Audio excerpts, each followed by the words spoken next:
Okay. Good. I'd like to call this regular Columbia Board of Selectmen meeting to order Tuesday, January 6th, year 2026. First thing is, I'd like to ask you to please rise and join me in the Pledge of Allegiance. I pledge allegiance to the flag of the United States of America and to the republic for which it stands, one nation, under God, indivisible, with liberty and justice for all.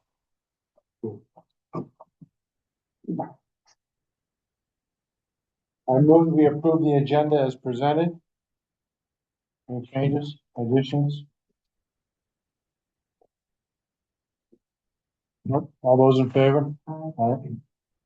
Approval of minutes. I move to approve the Board of Selectmen regular meeting minutes for December 16th.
Any discussion?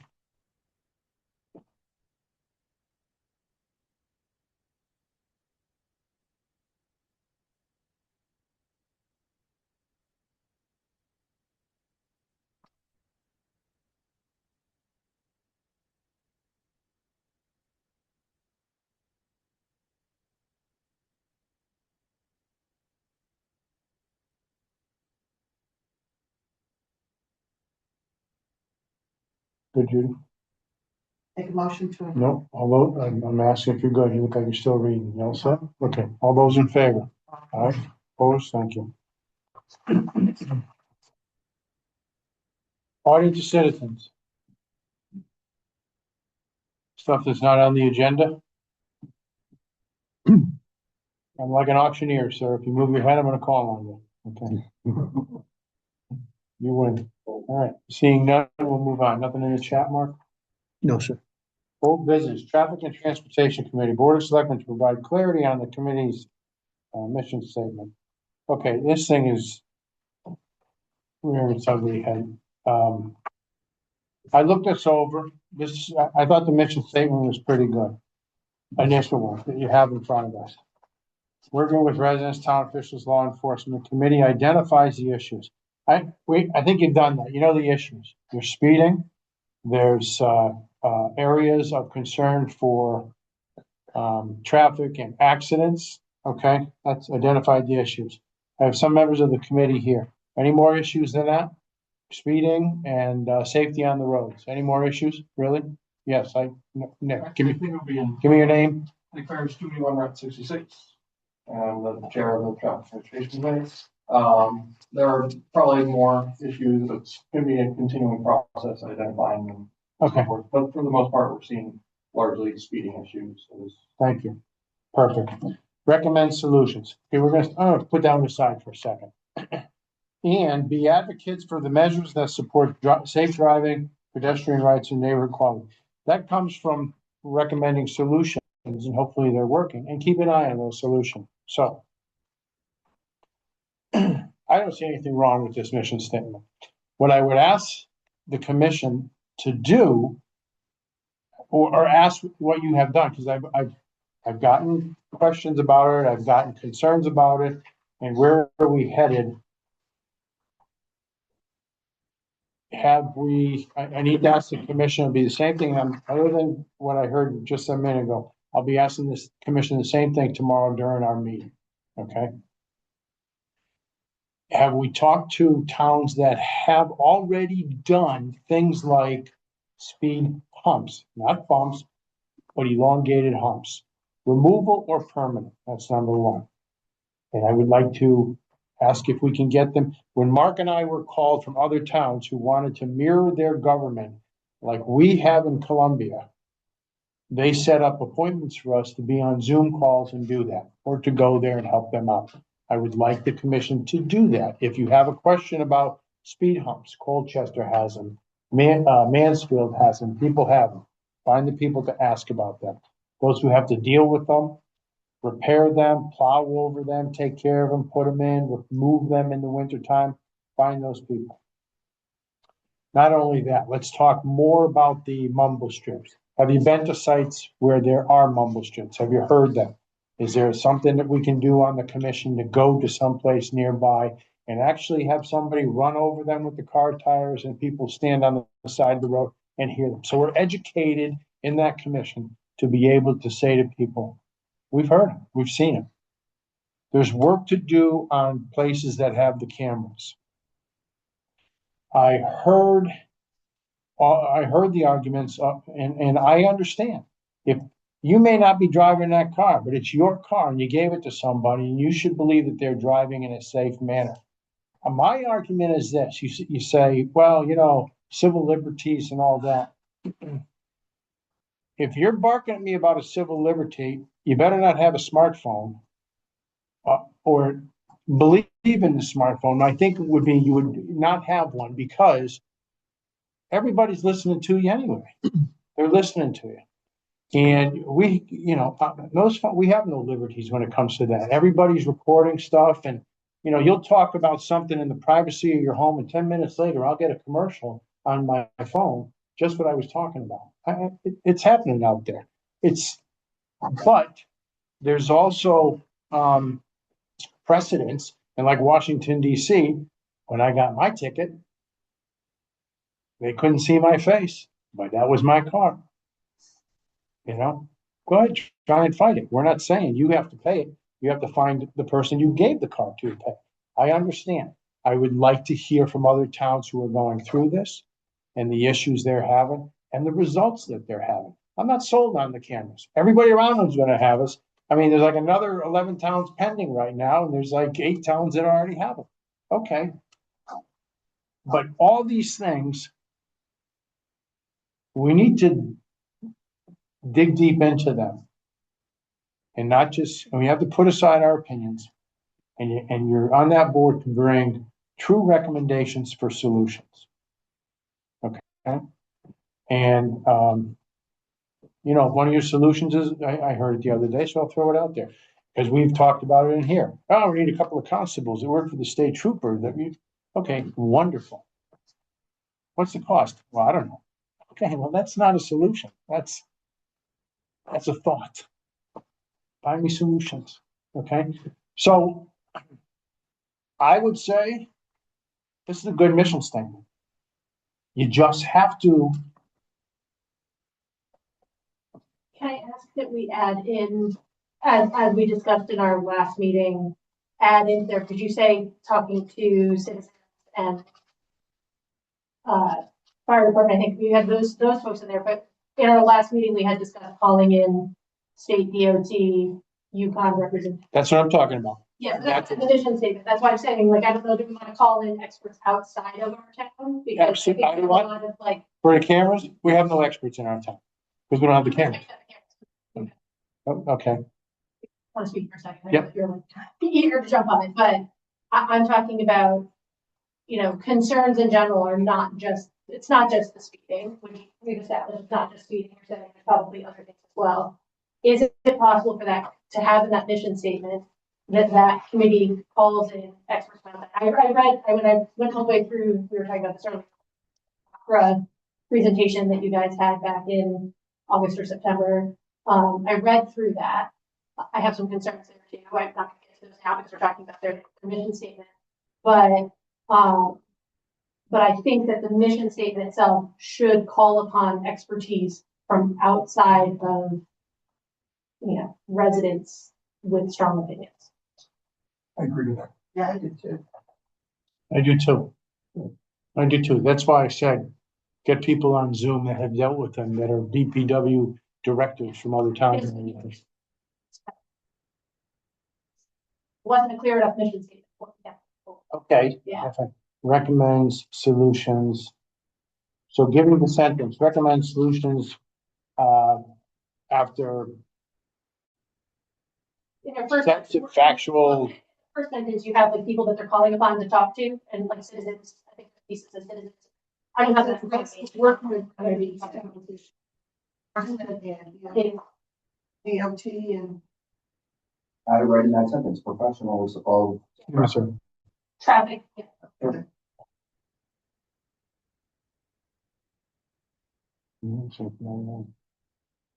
Would we decide in traffic professionals? Law enforcement. Traffic professionals is fine. I don't know what you would call someone who works for the, like, I would put CTDOT and other traffic professionals.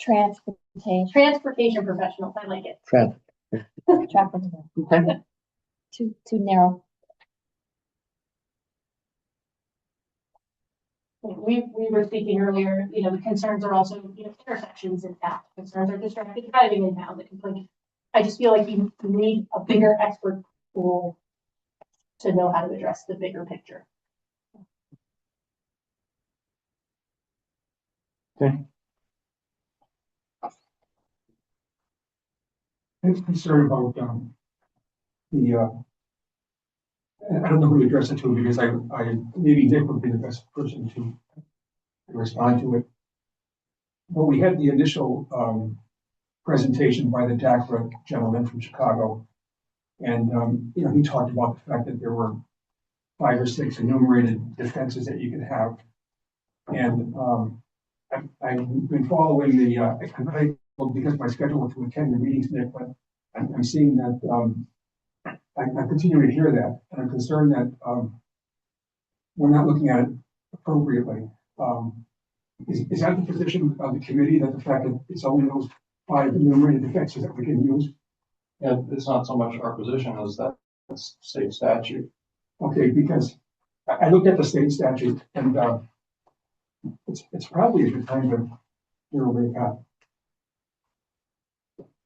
While you're handing this out, can I just also mention in the DACRA presentation, which I went back and read through, they said there's 5 or 6, but then there's a secondary appeals process that the town would have to handle as well. Thanks, Bill.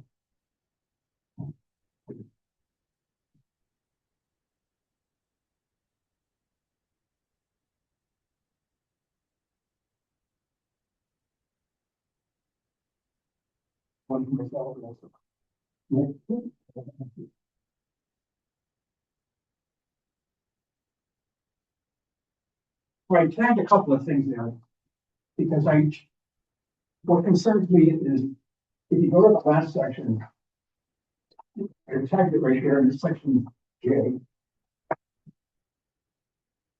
And that goes through and that sets forth all the, I guess it's 6 altogether, enumerated ones. But then what concerns me, if you go back to, I guess it would be, section C7.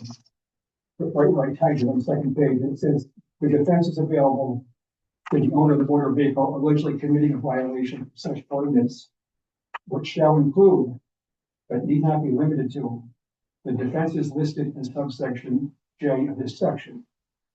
So that reading tells me, and in researching, and I found the same thing, is that statutory phrase, including but not limited to, makes it clear that the 6 enumerated defenses are not exclusive. And the courts have consistently interpreted that language to mean that other valid defenses exist beyond those specifically enumerated. My concern of bringing that up is, from a due process standpoint, is that if you just tell people you only have these 5 or 6 things to appeal on that basis, and you don't include the fact that they have the right to make other claims, you're kind of denying them due process issues. And that type of situation is going to cause a violation of due process and potential grounds for appeal and potential liability to the town. So I just think that both the committee and the board should be aware of this, because I just keep hearing everybody saying that there's only 5 or 6 basis for this, but if you closely read the statute, that is the case. Okay, so. That's. I have an example of why anybody in their right mind would have let somebody get off of a speeding violation. Friend of mine got a call, his daughter was attacked while walking home by a German Shepherd and it bit her face. She was on her way to the emergency room.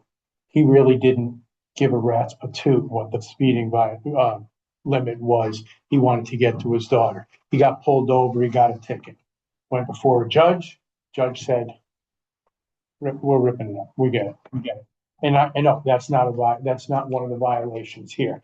But I don't know, and we would check with the state, if we could put a panel of 3 to, We would have I don't think the issue, but I think is on the appeal process, you can't just say to a motorist, you're limited to these 6 things. You have to let them know that they also have the opportunity. okay, I don't know if we can do that, so we would check in. Well, the statute says you have to. I mean, this is what the statutory language is, that you have to include these in there. Yes, but are they limited to just these? Does the statute No, say? says, but not limited to. Okay, so we can hear of other reasons why somebody might be going over the speed limit. And they should be notified of that they can provide you other reasons. Absolutely. besides the 5. I get that. I'm just concerned that we're going down a path where everybody's saying, there's only these 5 things. And what concerned me in the beginning of this is when we had the DAPA representative here, he tended to paint a picture saying, well, these are the only 5 you have to worry about. That's all they can do. Nobody can question any of that thing, and it's all cut and dried, Because the appeal process is going to be not only significant, you're gonna have there's finding volunteers to serve on a panel. You're now appointing people who are making not criminal, they're civil decisions, the way the tickets are written, but they're making a criminal determination on whether or not, it's very subjective. You have citizens that are making decisions on whether or not someone should be paying a fine to the town. That's issue 1. The other piece, so that adds a cost, a liability. There's a piece to it there, but even going through the statistics you had on the number of people speeding on 87 and the number of people speeding on 66, if we took just the people that were going over 10 miles an hour over the speed limit, I was going over the numbers earlier with Mark, we took just those people going over 10 miles an hour. Let's say we had 1 on 66, 1 on 87, were identified as the 2 highest speed areas in town. Over 10 miles an hour, we're spending $60,000 to rent that from Dock Price. It's $30,000 per unit. They changed that. Oh, that may have changed since then. That wasn't in the minutes. So We yeah, discussed last 2 weeks ago, but that's all right. We keep going, whatever it is. Okay. Regardless, whatever that cost is, you've got 2 of them. You've got the cost of that. The doctor representative said 1 highly trained person processing those tickets can process 100 tickets in an hour, right? If I calculated it all out earlier. So let's say it's just the people going over 10 miles an hour over the speed limit. Over the course of a year in those 2 locations, you have almost 600,000 people going over 10 miles an hour over the speed limit. If you are enforcing the law equally, which you should be if you're following civil liberties due process, it should be equally represented. It would require at least 3 employees working full-time with benefits. That's if everybody, If you're enforcing it equally for anyone over 10 miles an hour. that's, well, I'm saying that's if all 600,000 say, no, it couldn't have been. No, I'm not talking about appeals. That's just processing the ticket. That according to the doctor representative. So just processing the tickets would require 3 employees. That's not any appeals coming in. That's not making sure that your panel of folks is getting that information. So it's not even coordinating that paperwork. And yet, at 600,000, right? But are we looking for a source of revenue? Or are we looking for something that makes the town safer? Yes. You want revenue cameras. No, it makes the town safer, but one of the results is we can add to safety. And it helps us. So there are articles about the illusion of safety that those cameras are then giving you. In that towns tend to put them, and we had this conversation earlier, towns tend to put them in areas where you're going to get the greatest revenue source because you're seeing the most speeding in those areas. And we agreed on this earlier, aren't necessarily the areas where the most accidents are occurring, right? So my question to you would be then, who proposes where those cameras appear? And then it's not going to be 600,000. You're still going to have an employee that needs to manage 100 of these at least. They're going to be their full-time job is going to be handling those tickets. Okay. Without. I understand. What other solutions do you? I'm not an expert. That's why I'm asking to call on the experts. There are, if you research it, though, there are other proposed solutions. You guys proposed other solutions earlier. Back in August, there was conversations about adding in, what were they called, virtual, something in here, I wrote it down. Virtual road diets, where you have kind of similar to what Hebron had done, where the road looks narrower. The speed humps or bumps, depending on DPW, textured surfaces, so things like the vibration stuff. They have there are stretches even along 66 as you go through Columbia into Wyndham. If you even hit the white line, you're hearing a sound, not the real loud, obnoxious sound that the folks in town are complaining about, but it gives you a reminder, like distracted, trying to get back over, right? So I think that there are other solutions. I think we need to call those experts in. There, and that's just my limited research and art that I've been able to find. Chief. Jeff Lewis, Two Lakes, Zoning Chief for Columbia Volunteer Fire Department. I am also been appointed to the Safety Committee. So listening to all this and working with Nick, if the committee brings back, and the committee does its homework, and we call in the specialists and the experts, and we present to you a recommendation, is the board going to back the recommendations of the committee, or are we going to roundtable it instead of backing the committee and sending it to the public and let them decide? Because if we're not going to back the committee, what's the committee's charge then? Because this is where what is our charge? It was looking for safety in the town of Columbia. Gentleman to my left here, past chief, lieutenant of mine, been in the town as long as I have. We know what it's like to be standing on the road and watching cars whiz by us when we're at an auto accident.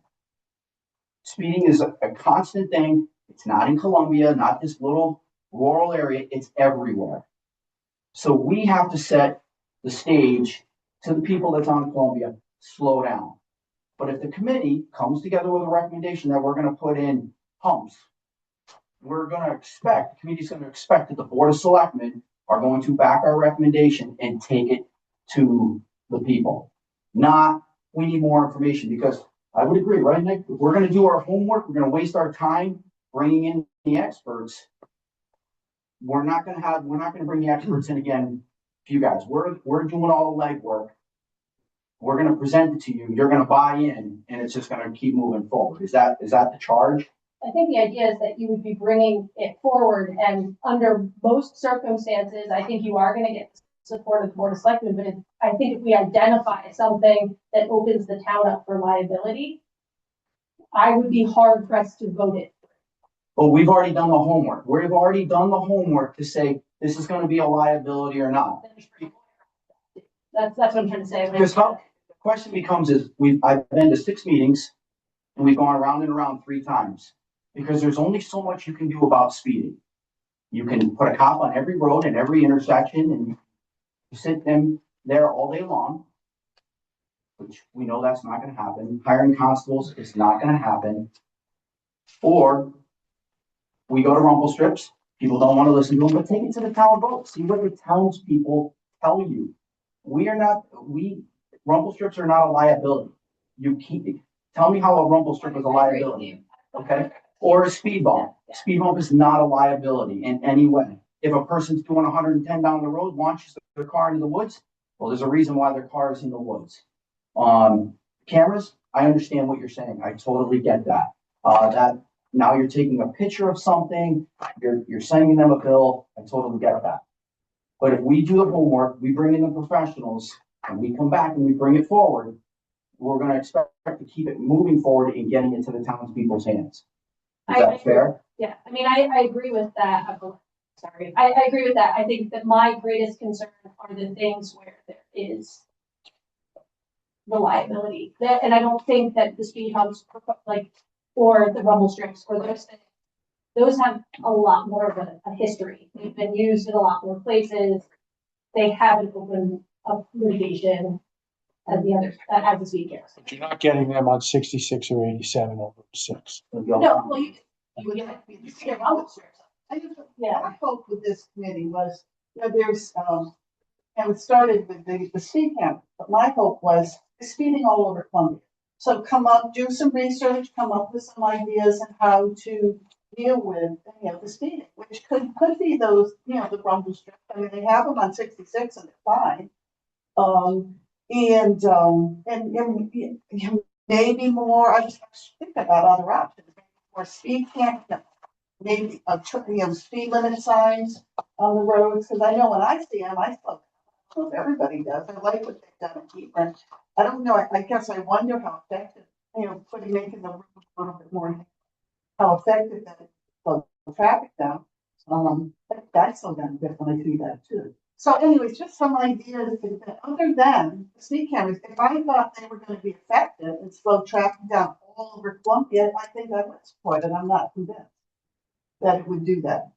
So would we vote? I mean, we certainly would respect, your opinions and your research and your come back. So I would assume that we would listen to you. That's what sounds like your question. Well, we brought forward the motion of the cameras Yeah. and you guys already had the presentation done. So you guys, the selectmen had that presentation already. We didn't, the committee didn't.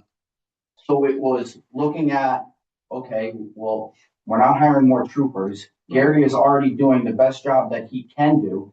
And he's got data to back it up that a majority of the residents are getting tickets. What else can we do? And when I made that motion, I also, in when we were discussing, I discussed the 4 areas that I felt the best place for them to be is where we do have greater accidents with injury, not in areas that it didn't make sense to put them, because wasn't really looking to make it a revenue generator, was looking to slow traffic down in areas where we could, because they're speeding everywhere. People, as soon as they get through it, they're gonna pick their speed up and they're gonna just keep going again. So right, I mean, I got a ticket from one of them. I know all about it. There's got to be other ways. Bill, and then we're going to have some. They was had it kind of for a while. Thank you.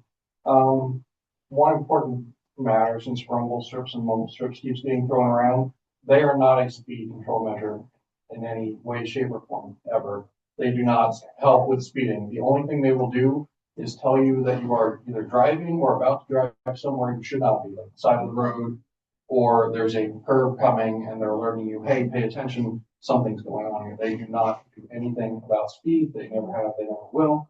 That is not a speed control device.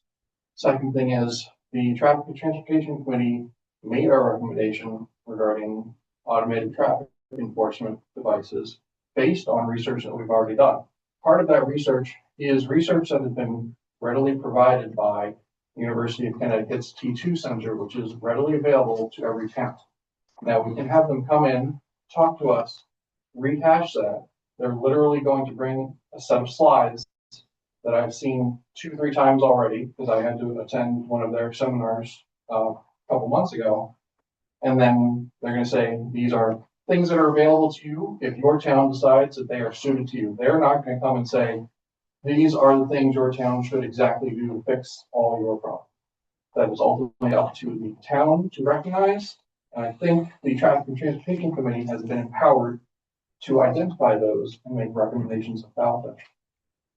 Last thing, we have a lot of expertise on the committee itself. We have people who work in the town, fire department, police department. I myself have been advising municipalities on transportation issues for over 20 years. So this was not just a recommendation that we made ill-informed. There was a lot of research that was done. We discussed it as a committee. We made our recommendation. If you all want to see the research that is out there, we invite you to look at the same information that we've looked at, but our recommendation has been made to the committee. And the next step is up to the Board of Selectmen.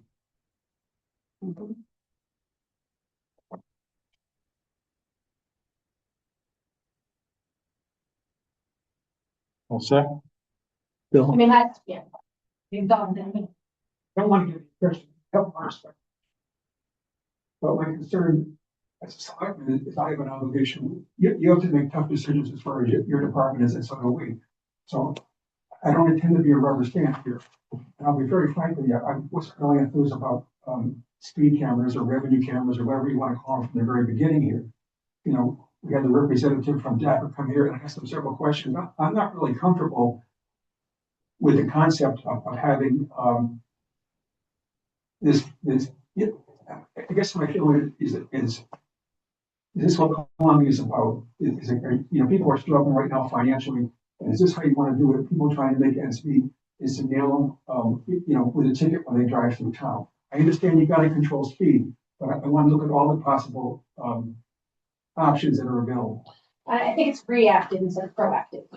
We're reacting to I feel like some of the road measures that are happening in Hebron are more proactive. It's preventing it. Even the flashing cameras that tell you your speed now. I know I slow down even when I'm not speeding. I can't make a moment and I slow down as I approach those signs, moving those around because those are the things that we can move around. We're getting a couple more. And I just feel like there's proactive things that we can do instead of reactive things.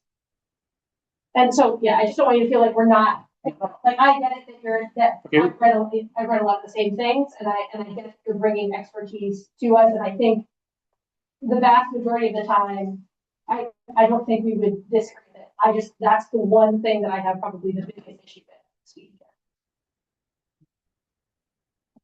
Nick, final? Oh, hopefully, when Dacre's here and they made their presentation, I'll be frank, they got a lot of things wrong. They had a lot of misinformation, and the least of which was they thought those were the only things you could do if you got the ticket. The state statute clearly says otherwise. I've talked to a representative from almost every town that has either implemented, or started to implement, automated traffic enforcement devices, which is what we should be calling them. They're not speed cameras. There's a variety of them. And I've seen the forms, several of them send when they send their citations. And some of them have adopted the form where they list those 6 options, and they always have a line that says other if you would like to send an appeal. That is your first line appeal when you send it back to the town saying, hey, take a look at this again. Are you sure you got the information right? Or, hey, I was speeding on my way to an emergency. Here's proof of that. Can you do something about that? And the towns have been very proactive about siding with any such issues that come up. If someone's speeding because they're in an actual emergency, they're not going to say, too bad, so sad, here's your $50 fine, go pay it. They're actual humans on the other side of this. They also don't want to get sued for any of that. And from what I've talked to, nobody has actually filed any sort of lawsuit against any town in the state of Connecticut. There have been rumblings about people potentially doing that, but for the most part, nobody's going to do it because the state statute was created very intelligently based on decades of other states doing the same thing. And the speed does not have to be set at 10 miles an hour. Absolutely. I'm going to tell you. So if we want to make sure that people, you know, are driving sensibly, but maybe at one time or another, they're at 11 or 12, we can set it to what we think is highly irresponsible. Yeah, I'm going to tell you one little fun fact. So Middletown, they had the first sets. They advertise that their cameras are set to, if you are 10 miles an hour over the limit, they will send you a citation. They've actually only been sending them out for 20 miles an hour. Just because they're slowly adjusting that. They recognize that if they set it too high, too low, too quickly, they might get too many citations. We have a lot of flexibility in terms of how we implement this in town. We can do this very smartly, customize it to Columbia, because Columbia is very different from every other town that has set these up. We look forward to your meeting tomorrow. Thank you.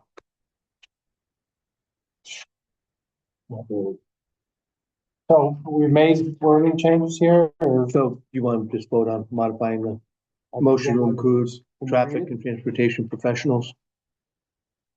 So the mission of the Columbia Speed and Traffic Safety Committee is to promote community safety by advising the Board of Selectmen on traffic concerns, speed management, and roadway improvements, working with residents, town officials, law enforcement, and what? Traffic and transportation professionals. The committee identifies issues, recommends solutions, and advocates for measures that support safe driving, pedestrians' rights, and neighborhood quality of life. I move to accept the new addition to the statement. All those in favor? Aye.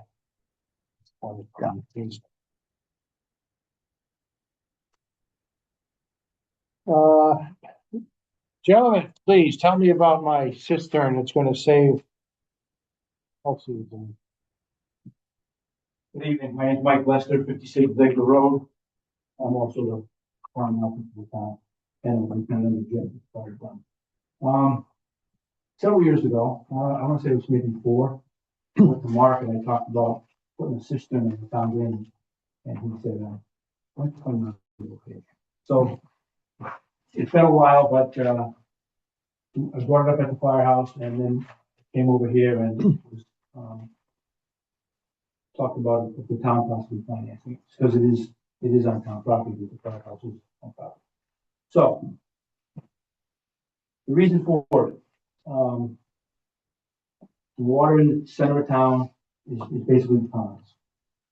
We have several dry hydrants we can draft out of these ponds, but they are a maintenance nightmare because of vegetation, muck, whatever. They're ponds. They're very stagnant and they just soaked in. And we try to blow them out in the fall so that we're ready, because the winter time is the more prevalent time for fires.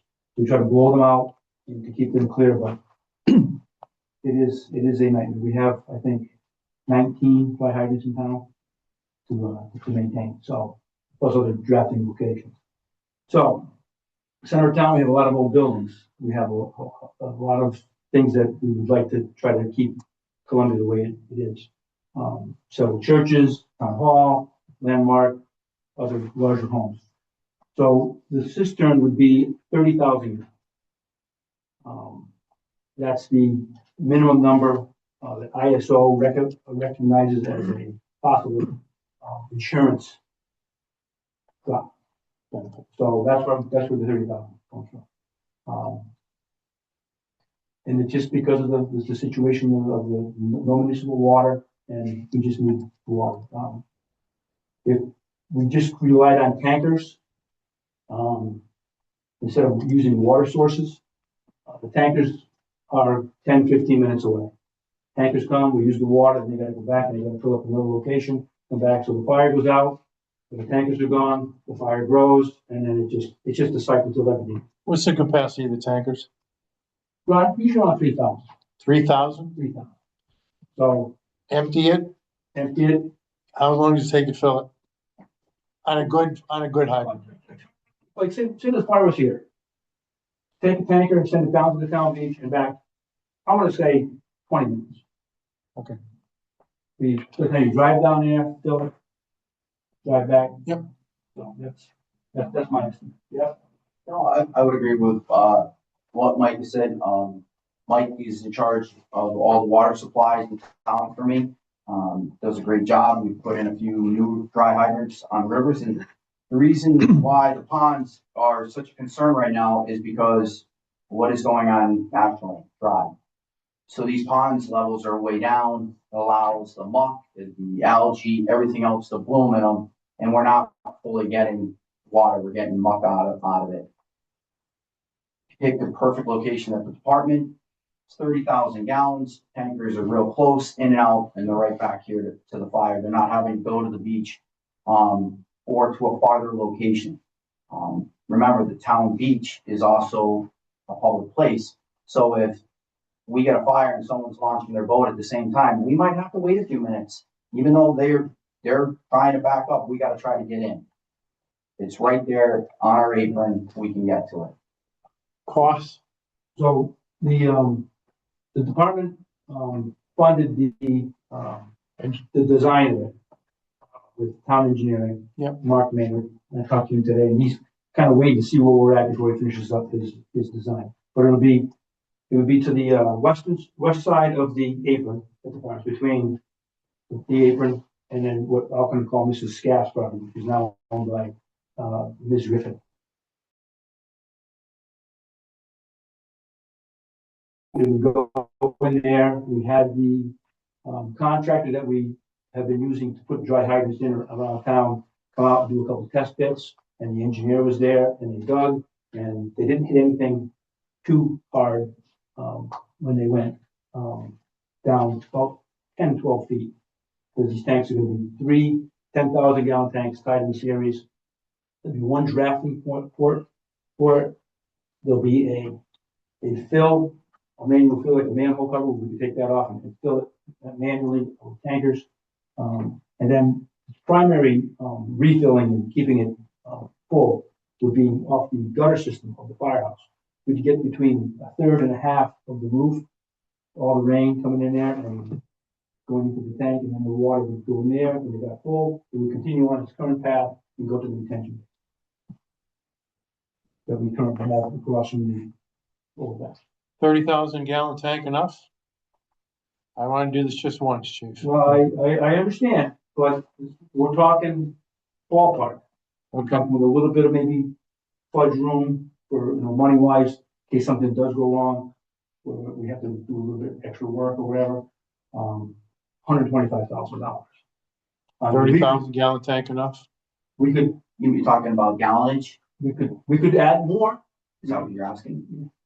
We could add more, but we would much rather have another 30,000 gallon tank in another location.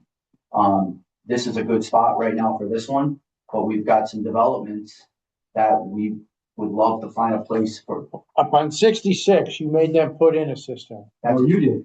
You did. guys- Good move. Because there's an ordinance. Somebody put it in. There's an ordinance. If you put in more than 3 houses. Yep. You have to put in a 15,000 gallon. So when you talk about developments, Mhm. that's in there for them to do, the developer. Yes, So technically, if as developments come in, it'll be taken care of. by That the takes developer. that takes care of the newer development.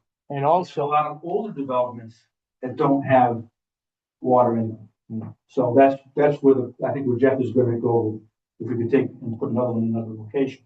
Now, we've got 2 bridge projects coming up in town, that you're well aware of, Thompson Hill Road. Yep. And Pine Street, and they are incorporating, dry hydrants in those locations. Yep. For those projects, which will help, because those are 2 areas that were a little bit light in. But anyways, test holes. So anyways, that's it. I mean, it's just about water to be utilized in case of emergency, and if we want at the firehouse. Right now, if we use our tanker, which we have a 3,000 gallon tanker, a lot of times we go to Willimantic and fill it up. This way, he would come back after somewhere, if we had gone somewhere else or have something in town, we go back there, we can fill it up and we can save ourselves an hour. In the middle of the night, you go home and put it back to bed, so we get it up the next day, but, this has been a project that I've been thinking about for a while, because it's just, I've seen it in my career. Don't have water, you can have all the firefighters you want, need water. okay. Any questions? How soon do you think you can pin down an actual, number of them? I would go with that number. I'd actually- I would go with the 125. Be looking for a recommendation to go out to bid to get a real number before we go to the town for funding. We're gonna have to, write a spec. I'm hoping that the engineer will help us do that. Write a spec and the work to be performed and follow the print that he's, What's your recommendation? Yeah. Really, this is just a motion to put it out, to design and put it out to bid right now. And then the town would actually vote to fund it. Okay, so there, I move to approve going out to bid with the intent to bring the 30,000 gallon cistern project to a town meeting for funding approval. Hold on, I move to approve going out to bid. Yeah, that's fine. would March be a good time? For what? Go to the town? Well, let's just get the numbers and then Okay. Well, I'd rather do it sooner than later because March will be deep into the budget and it's a late ad. It's a tough ask, you're also asking for. All right, so sooner than later. no surprises, you know what I mean? So, I'm confident we can probably do a little less than that, but I would say 1.5 is safe. It's safe. That's the term you use when you're doing a problem, safe. there's nothing safe. We need Nothing. actual numbers, real numbers. All those in favor? Aye. All right, great. You. Our department does a great job. We need water. I move, okay, before I move, make a motion here. Revisions to the financial policies.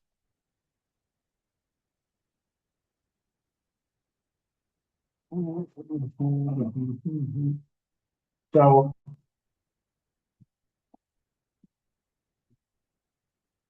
For better language to protect the town and portray the town as financially efficient, sufficient, what?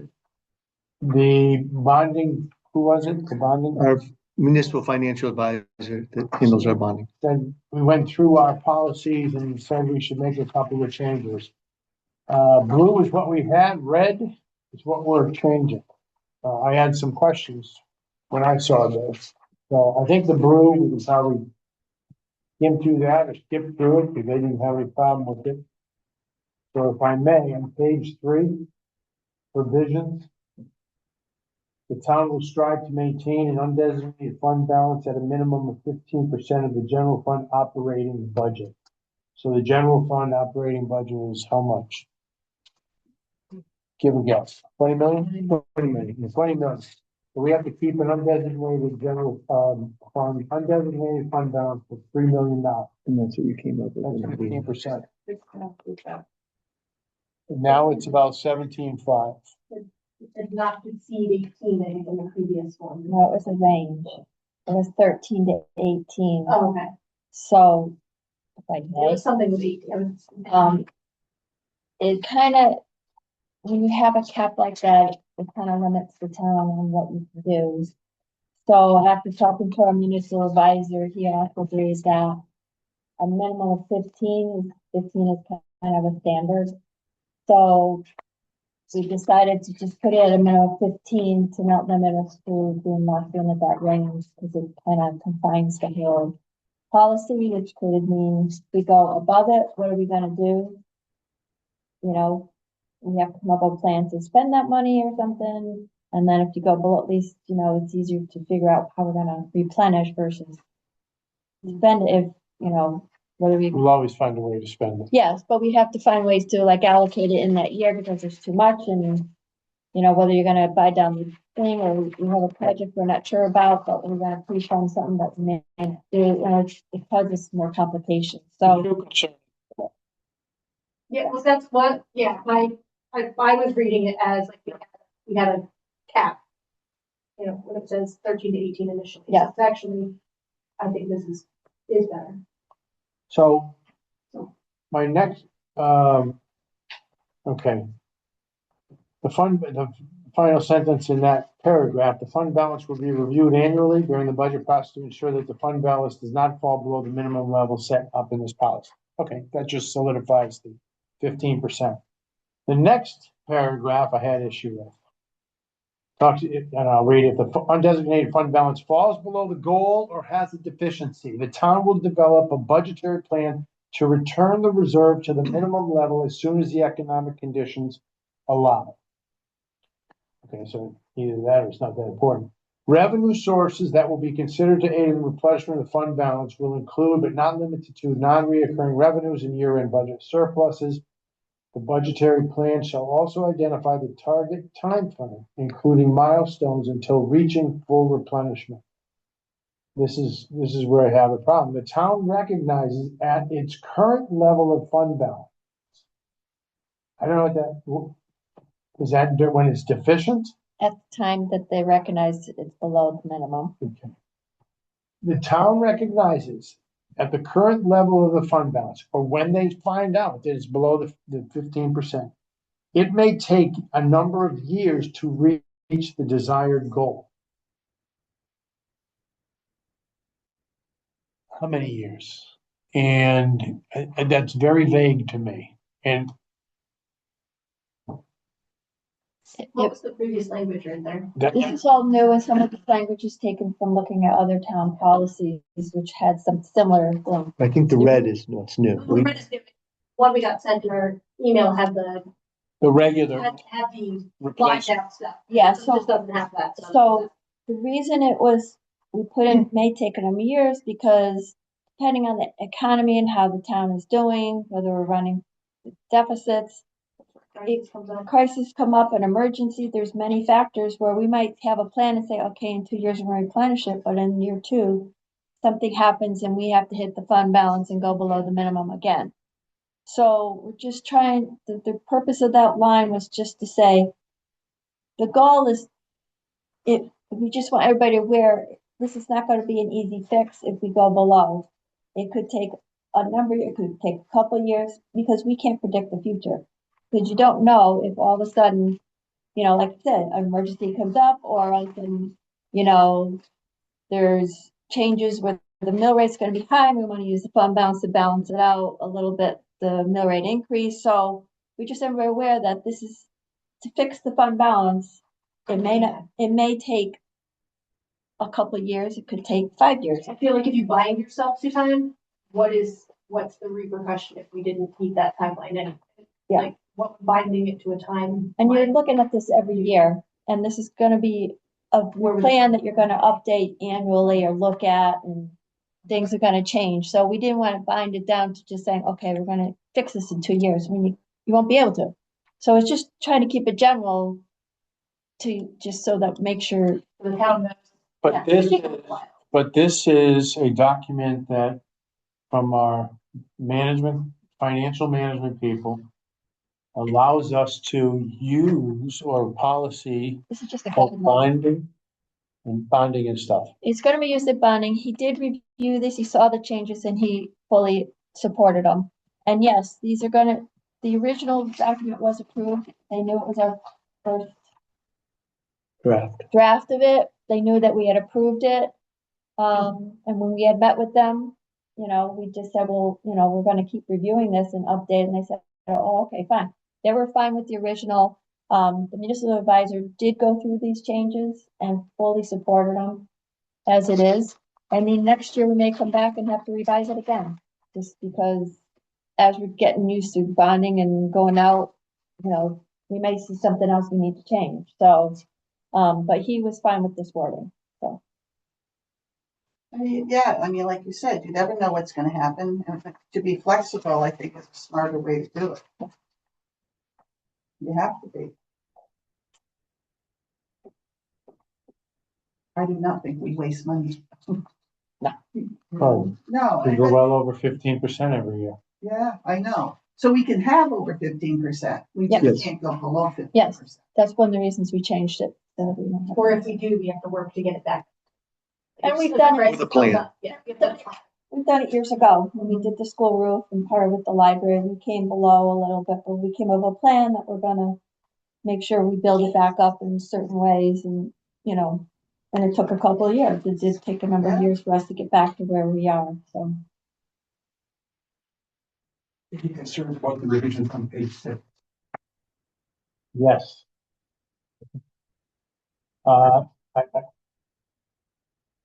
Bev and I worked up the answers on all those. Those Okay. are all guidelines. And I said, that they're guidelines. Okay, town administrator, finance director, town municipal advisor, debt pension, part of this review, the town will look at the following measures to determine relative debt affordability. General fund. Debt services for bonds and notes paid each year shall not exceed 10% of the total annual general fund budget requirement. Shall not exceed $3 million. So the general fund that they're referencing is 20,779,000 right now. Yep. So they're saying 15% of that, which is approximately $3 million, that's your. Where do I get 15? I'm just looking at 10. Where did I get 15, Ben? I have no idea. I have no idea. That was a few Yeah, hours. so it's 10%. So 10 would be 2 million. So basically, A has to do with not total debt, but how much we're budgeting. So we're saying So basically, with the total annual budget requirement, which is like $20 million, 10% is calculating two million million would be our debt service. that we're gonna budget each year. But then again, every year we're gonna adjust it No depending more. it, so this number 9 is just saying affordability. So we're just trying to say that, yes, the town can probably afford $2 million payments and debt and principal and interest every year. Can we do this when we're looking at the budget? If we say yes, then we've met that. Basically, it's a measure. Then we met It's A. not cast in stone. One year we may go above, one year we may go below, but again, this is just a measure to make sure that we're not gonna put the town in a hole because we went into debt and say, okay, maybe next year we're gonna go up to 5 million, but we're gonna wait a minute, let's look at these other requirements all the way down. It's different matter, but we'd be working with the municipal advisor and he could say yes, based on our financial condition and all this. So each one is a different requirement. One of them or two, we might say it doesn't apply this year in the year we're looking at it, which is fine. That's why we have four, and then there's one. We might all of a sudden, the Mr. Advisor say, well, here's another measure we can use this year. So it doesn't tie us to the 4. So now there's a 5th option where if we find another measure, we're gonna look at that. So again, we're looking at, basically the budget requirement, we're looking at per capita, we're looking at outstanding debt versus the grand list. And then see if we're paying off debt within at least half of our, like, say, year 1, we have $2 million. In 10 years, we hope we've paid off $1 million. So, but then also look at the total debt to see where we are as we're going, if we're running on track with that. So this is just to make sure that we're not putting into the town into such debt that we can't afford to fund the fire department. Or, some building project or roads. So it's just a measure. This is not tying us into it that we have to be right there, but it's just a way to review where we're at and we're going to debt or have already debt or paying on debt. These are measures that the bond council came up with based on what the market is comfortable with, you not exceeding, like a per capita of 2,500 per capita maximum debt measurement. If we have 5,200 people, that's 13 million in debt would be a maximum for Columbia. Now we're nowhere. In total, but not Near one that, year, we're- not 1 year. Right. And again, we did look at other town policies and just kind of selected what we thought would apply to us. And the net grand list calculation, we're at 587 million for 2024 net grand list. So that as a, let's see, that was a rate of principal retired. No, that's a different one. Where's the net grand list? Debt burden, C. Debt burden will be a measurement of total outstanding net debt not to exceed 2.5% of net grand list. So 2.5% of the 587 million is 14.7 million. So that ties in with the 13 million they're tracking. That's a lot of debt. I don't want to ever see us going, but But you those, certainly give them the leeway to do it. what we're setting up the not to exceeds. Right. Makes sense. Not to exceed 13 million in debt. I'll be fired if we have that much debt. I probably, Oh, you're setting yourself way up for it now. You'd have to come not even close to that. Hang in there. I'm not happy with the amount we're going into the school. Yeah, right off the bat, that's 8 million then. well, again, that depends on the final cost. Could be 10, you're right. Because we estimated a number and our goal is that it's less. Right. That's my goal. Yeah, okay. Yeah. Your goal is different. My We goal's agree to disagree. realistic. Mine's not a goal, mine's a nightmare. So, okay. Bev, you're the financial wizard, so, and you like this, huh? You okay with this? Oh, this, yes. Yeah, give what you think. Go with. It's misunderstood. Yeah. We'll put you on a dollar bill, Bev, we trust. What? And in Bev we trust.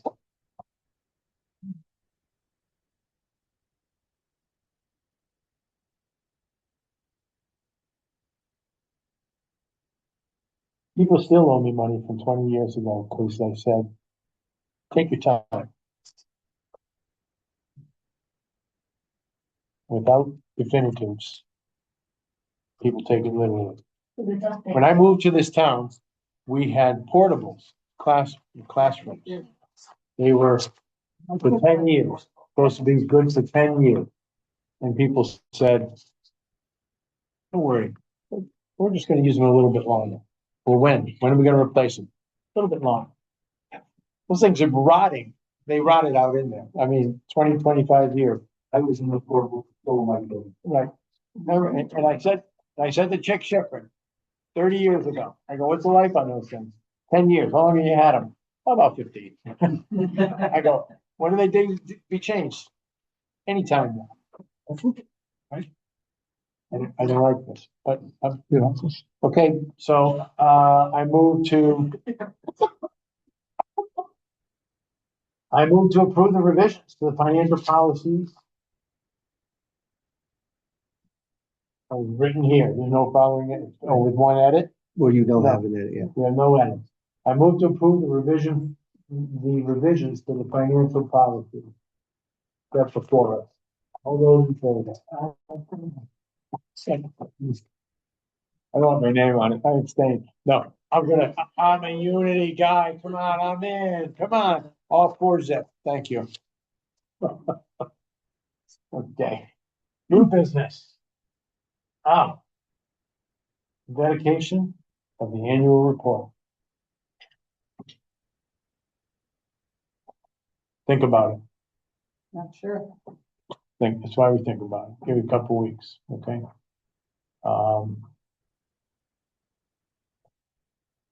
Okay, nothing. Feel free to email my office with any ideas. If we could start a list for our next meeting. Nothing on the lake, no appointments or resignations, that's coming in 2 weeks. Town administrative report, hit it.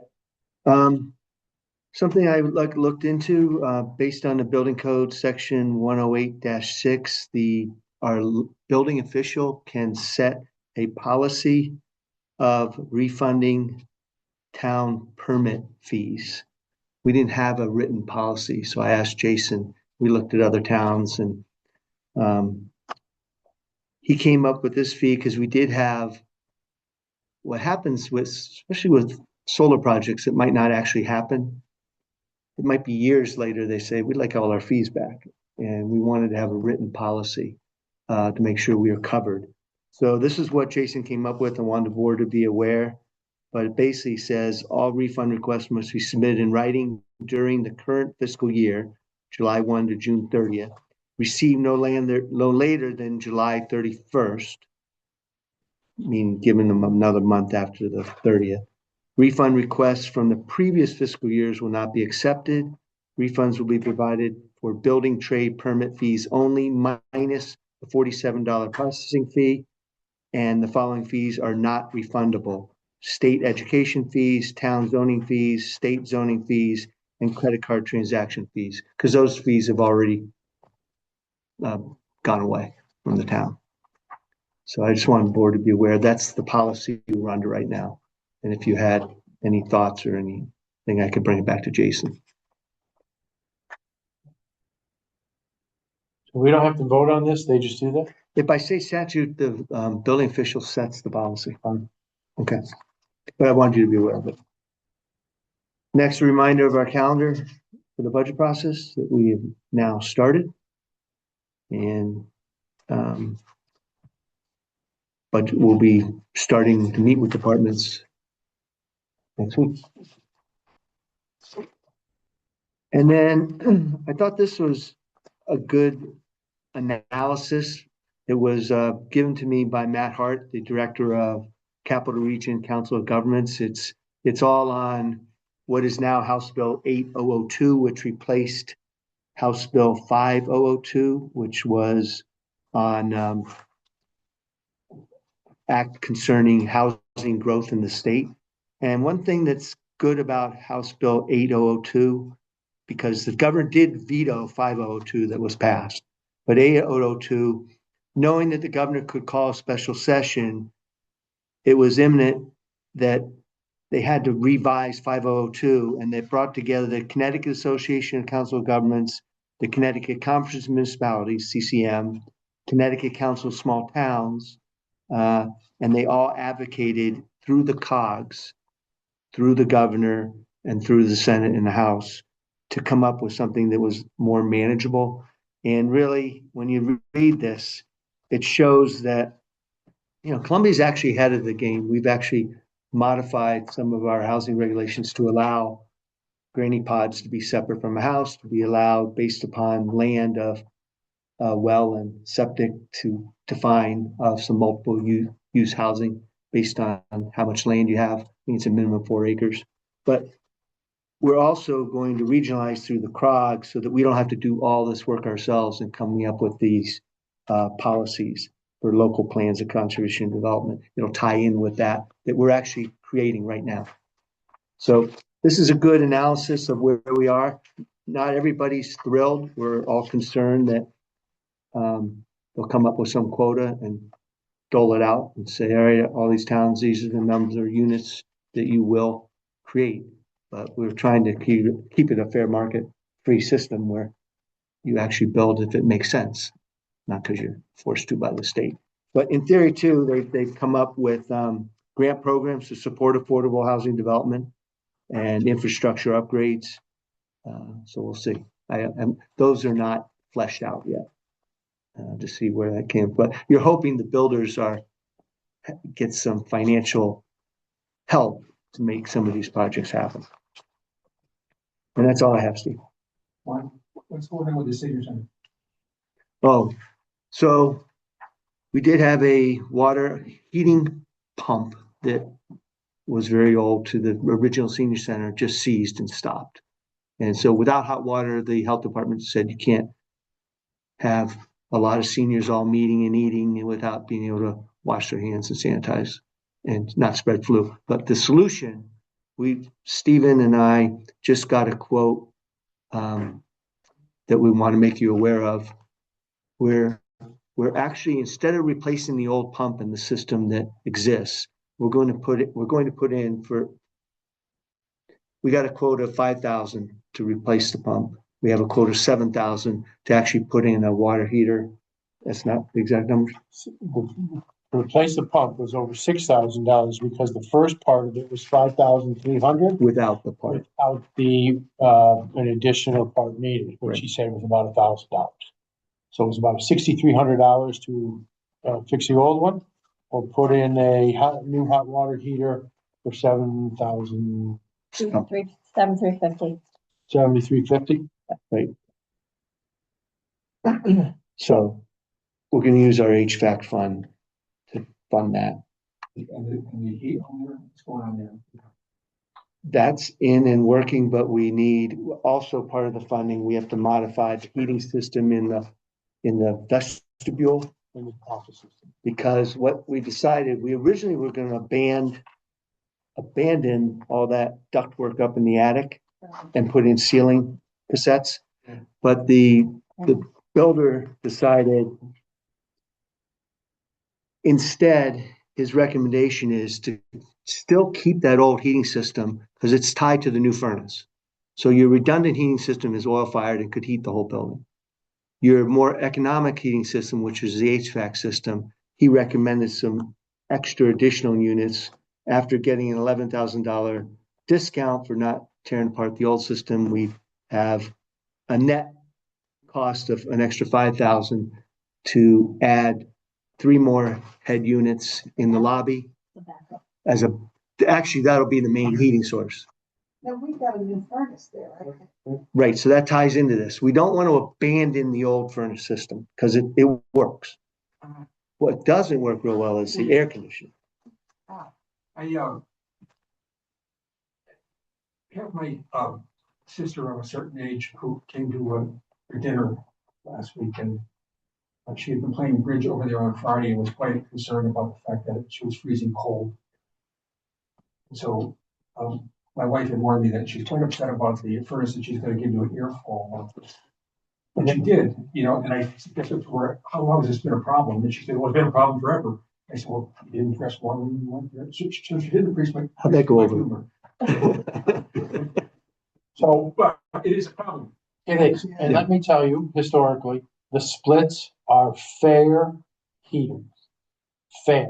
That's why we have a backup of oil-fired furnace that can raise the temperature another 3 to 5 degrees. They have to realize how it's going to work up there. The splits are wonderful air conditioning.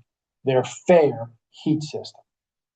So When it's really that's why we say we're going to put in the new furnace as a backup. They will find that they're boosting up the thermostats a couple of more degrees to get the temperature to probably around 72, which should be actually warm on a 20-degree day outside. So tell your sister the cavalry's on its way. We're Friday issues. You're gonna appreciate that, Steve. I'll give you your number. Yeah, please. We're trying. And the guy who came in about a couple of traffic issues, I'll give him yours. I'll trade those cards any day. Older women kind of like me. So even with the Big new, burly guys don't. even with the new furnace, there's issues with heating it up to like 72, 70? The new splits will not get it to 72. No. But the new furnace, Yeah, we can run it. We can still run the furnace when it's really cold out. right, And I think it's a question, is this new system literally just finally went in like last week? right. So, and we realized we need some more heads and we need We need to walk over there and keep go, working it. Bernadette, this is how you do it. Right, we've had some very cold weeks. You put the splits on first, and then when everybody comes in and they go, oh, it's still a little chilly in here, that's when you pop the thermostat for the furnace to kick on, to add 3, 4, 5 degrees of warmth. So the idea is heating those. Right, so we've literally been working hard, getting quotes and trying to get this thing figured out. Of course, losing water did not help. Hot water. So your sister at dinner is every day I'm at the transfer station. Hey, I got a question for you. Here's Bill. Nah, we're all good. If we don't know about them, we can't fix them, right, Bill? All right. Thank you, Ben. This is a report from the Connecticut State Police that we were told we were gonna get a new report. You know what? It means absolutely nothing to me, Mark. What's that? I don't understand this either. It's our new How many Gantt tickets chart. did they give out? Is it still very small? It doesn't say tickets here. I don't think. It says officer initiated 78. My guess that's 78 stops. How many tickets? We'll get back to that one. Patrol checks, there were 53. Sis 4. Maybe they gave no tickets. Maybe he was in training. So this are a couple of correspondence that we got, okay? So that's the state police report. Fire department, be vigilant about ash. People with nice fireplaces and bring the ash outside. Next thing you know, they don't need the splits anymore. Columbia to hold public hearing on automobile dealership building. Two new auto dealers coming in. Well, same old the Kia place, which is half built, not half. But also, we're looking at another one coming in on Route 66 East there, next to the Wild Hyundai Ballroom. What a segue. I hope everybody has their tickets for the gala. Everybody. The last day for buying your tickets online though was the 30th. I'll let you buy them. Oh, we already had tickets, but I had people reach out saying, are there still tickets? Yes, please. They can go online and see if it's still open. It's not open. That was. Right, that's that's the the- Well, I'm glad you're telling me now. I can have it fixed. But if I don't know, I can't fix it. Well, that was so nice to be. Look at some information that said it was gonna close at the 9:50. I can pay that. Yeah, that thing. Notice of the Columbia Democrats caucus. Are they holding it on the green? No. heroes. Uh, and then here's one about a poor woman who died in the Columbia crash.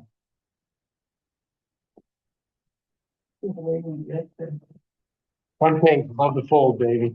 See what you can get when you're first selectman of Columbia? Front page above the fold. It's the Chronicle, but it's all good.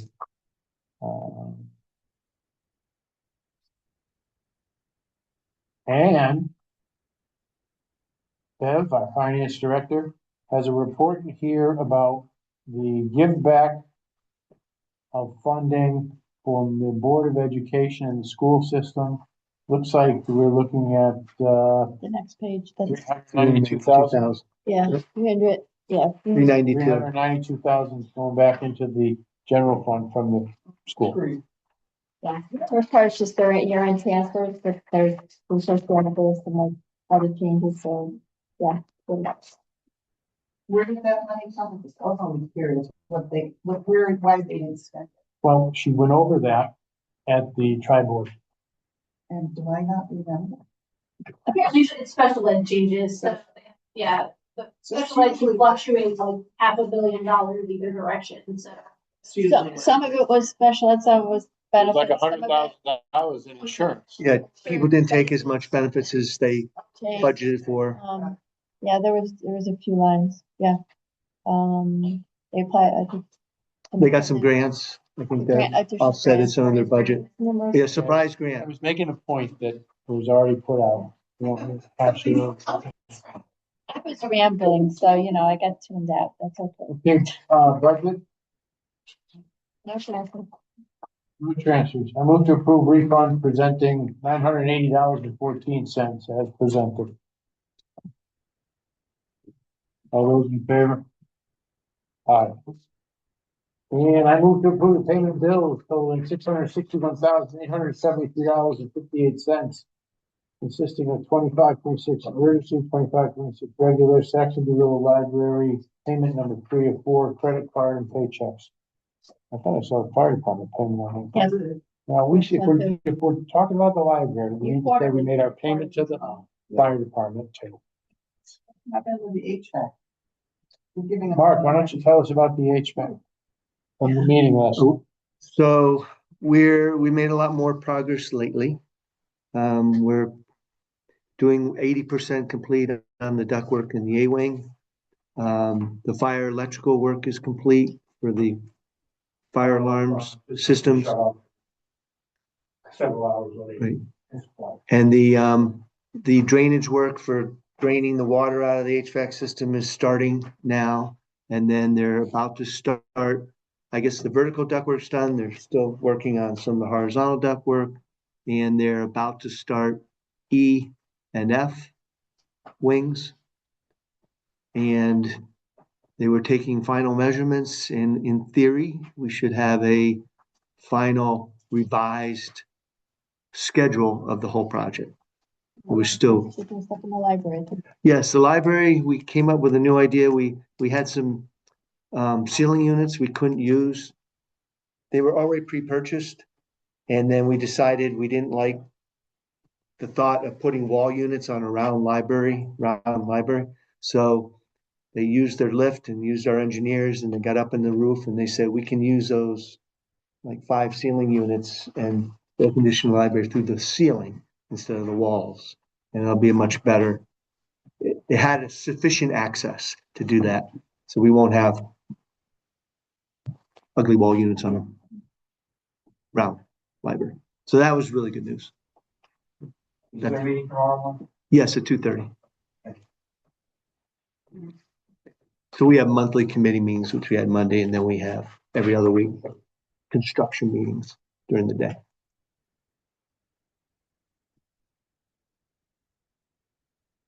Anything else on bills we're want to ask about? No. All those in favor of paying the bills? Aye. Opposed? Thank you. Audience of citizens.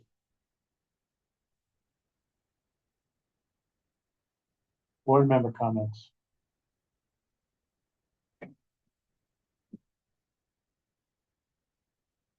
No? No? Do we pass around this thing to sign? That's right. Is that all you need to say? So without that, we have nothing else at this time. I move to adjourn at 8:21. All those in favor?